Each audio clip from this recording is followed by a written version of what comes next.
If you've got a project vehicle, you can pretty much figure that eventually you're going to have to replace the wiring harness. And that used to be pretty easy. But with today's technology and all the computer-controlled accessories that most modern engines have, putting a wiring harness in a resto mod that's going to utilize some of that technology, that's not as easy as it used to be. Well, fortunately, Painless has come out with a new instruction manual for their wiring harnesses to help you out there. Now, this is an example of their 67 through 72 GM truck manual, and you can see it's a lot different than what used to come with their wiring harness. The old manual is only 24 pages long, and it was just a basic overview on how to put in a wiring harness. So you had to have a pretty good understanding of automotive wiring to make this thing work for you.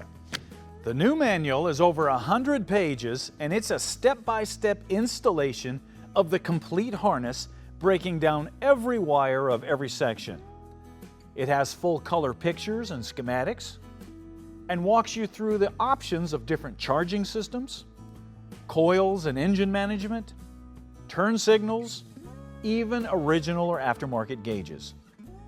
So if you've got a project that's going to utilize a lot of OEM and aftermarket accessories, you need a manual that'll help you hook it all up and be as painless as possible.